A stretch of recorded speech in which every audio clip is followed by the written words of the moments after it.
guys, Megan here. Okay, video of the day. I'm gonna put this on the main channel and on the wisdom channel because you could apply it to bodybuilding.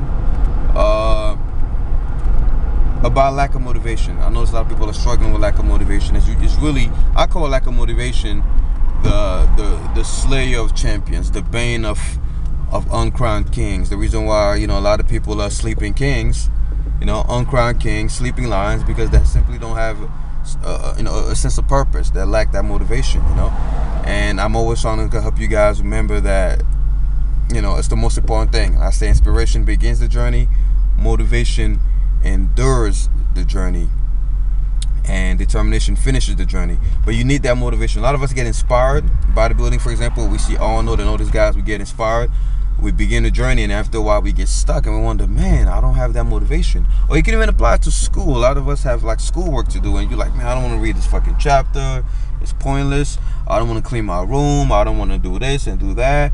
You could apply lack of motivation to so many things. So my theory is this, right? And I came up with this quote.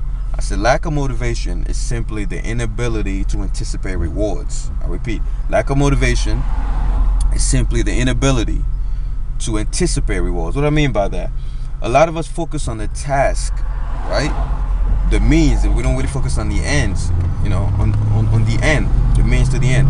So we focus on the task that we have to do. Oh, I have to do this, I have to do that. And if you're only looking and focusing on the task, you lose motivation, because most of the things we have to do in order to obtain something are boring.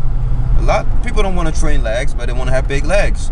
A lot of us don't want to, put in the work to get a 4.0 GPA, but we want that 4.0 GPA, So when you focus on the thing that you don't want to do, which is the task, 9 out of 10 you lose motivation, because we humans, we evolve with that mindset where we only do things that we think are immediately necessary for our survival at the time. So if something doesn't feel like we need it for our survival at the time, as we're speaking, we usually brush it off. We only do things that are urgent. That's why a lot of us are chronic procrastinators.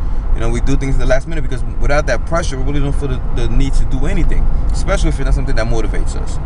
But what do I mean by the failure to anticipate rewards? What I do to cope with my laziness, because I'm a very lazy guy. You guys don't know it, because you see me doing 3 jobs and all that stuff. You think, well, this guy's not lazy. Man, I'm a lazy dude.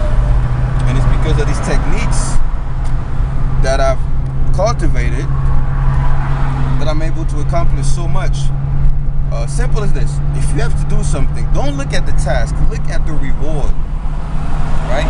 Look at what you're going to get from completing that task, and immediately, I guarantee you will find a motivation to do anything it is that you have to do.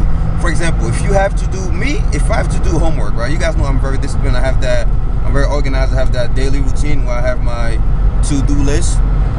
If I put, for example, read chapter 8 next to my task, I put that on the task. Next to every task, I assign a reward, right?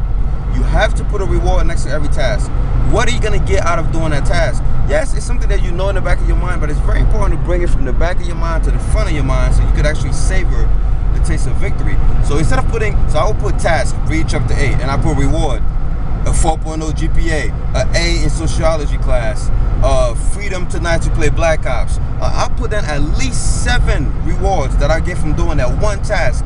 So on a piece of paper, I have one to-do list, one to-do thing, and next to it I have 7 rewards that are realistic, that I know I'm gonna get once I do that thing. And out of nowhere, my mindset changes. Now I no longer see it as reading a boring chapter. I see it as, I'm about to get a 4.0 GPA, or I'm about to get an A in this class. I'm about to have a peace of mind tonight, not having to worry about, oh man, I'm procrastinating, And when I see the rewards, immediately I'm called into action. Now I feel like doing the damn thing, because now I'm not looking at the means, I'm looking at the end.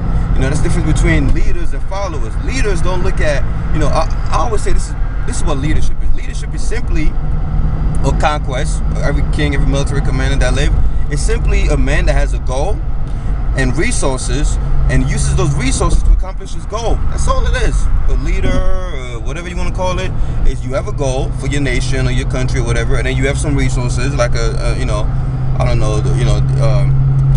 fucking an army or whatever, and you use your resources to meet your goal. So a follower will look at the work that he has to do and be like, man, I don't want to do this. The leader goes, fuck the work. My head is on bigger things. I'm thinking about the reward.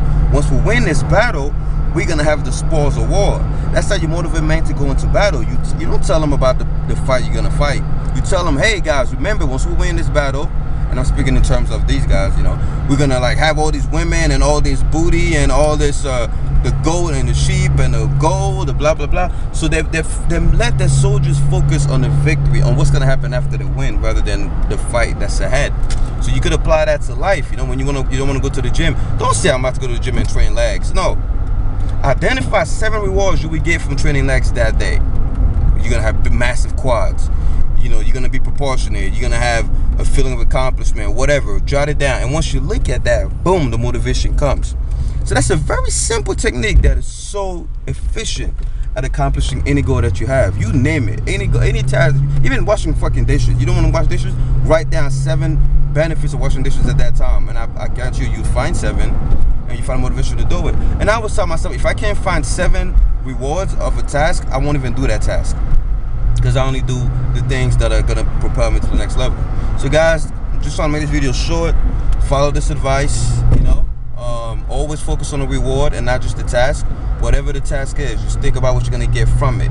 You know, every time you get out of bed in the morning, think about, identify the rewards of the day, I like to call it. Identify all the rewards that you could enjoy that day and combine that with a task that's going to get you those rewards. All right, Team Greedy, hope that motivates you. Remember, dominance, discipline, direction.